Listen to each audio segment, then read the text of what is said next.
Hablar ahora de significación estadística.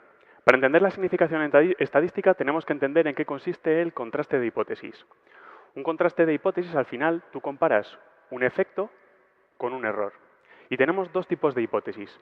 Una que se llama la hipótesis nula, que lo que defiende es que el efecto no existe, es nulo, es cero, no hay diferencias. Y la hipótesis alternativa, que lo que defiende es que sí existe algún efecto y que es distinto de cero. Y por tanto, no todo es error, no todo es variabilidad. Si lo imaginamos como si fuese un cociente entre efecto y error, la hipótesis nula sería que hay más error, más variabilidad que te impide ver el efecto, es decir, no hay diferencias. En cambio, la hipótesis alternativa lo que defiende es que el efecto sí que existe y es superior al error, y por tanto sí que existen diferencias. Nosotros expresamos la probabilidad de una u otra a través de lo que se llama un valor P. Imagina, por ejemplo, que queremos comparar la media de presión arterial en dos grupos de pacientes, uno que recibe un fármaco antihipertensivo y otro que recibe placebo. ¿Cuál sería en este caso la hipótesis nula? Que la media de presión arterial es igual entre el grupo del fármaco y el grupo placebo. ¿Cuál sería la hipótesis alternativa? Que la presión arterial en el grupo del fármaco es inferior al grupo placebo. Pero ojo, hipótesis nula solo hay una, pero hipótesis alternativas puede haber una o varias, porque otra desviación de la igualdad podría ser que la presión en el grupo del fármaco sea superior a la presión en el grupo placebo. Por tanto, el valor P lo definimos como la probabilidad de encontrar un efecto como el que hemos visto o uno todavía mayor, es decir, una diferencia mayor de presión arterial, por ejemplo, en la muestra, si el efecto fuese cero en la población, es decir, si la hipótesis nula fuese cierta. Es por eso que se dice que el valor P es una probabilidad condicionado. ¿Condicionado a qué? A que la hipótesis nula sea cierta. ¿Qué probabilidad tengo yo de encontrar lo que he encontrado si en teoría no debería haber encontrado nada, ¿no? Si el efecto fuese cero en la realidad?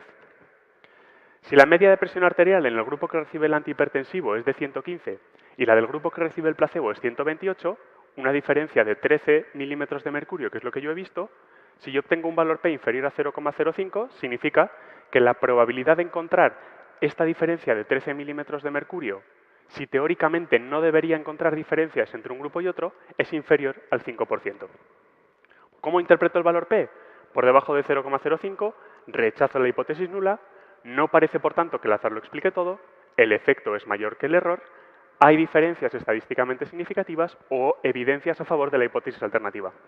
Con un valor P superior a 0,1 no puedo rechazar la hipótesis nula, ya que la hipótesis nula no se puede aceptar como tal, porque lo no significativo no significa nada. Lo único que puedo decir es que no la puedo rechazar. No puedo descartar que el azar lo explique todo, el efecto es similar al error, no hay diferencias estadísticamente significativas, no existen evidencias a favor de la hipótesis alternativa, pero como digo, no demuestro la hipótesis nula. Imaginamos que esto es un intervalo de confianza que tiene un límite inferior y un límite superior. Si nos dicen que para una medida de asociación el riesgo relativo de tener un infarto con un fármaco es de 0,39 con un intervalo al 95% que va de 0,21 a 1,18, no necesito que me den un valor P para ver la significación estadística. Si el límite inferior es 0,21 y el superior es 1,18, ¿dónde caerá el valor nulo? Dentro del intervalo de confianza. Si mi intervalo de confianza abarca el valor nulo para dicha medida de asociación, no es estadísticamente significativo. Esto equivale a un valor P superior a 0,05.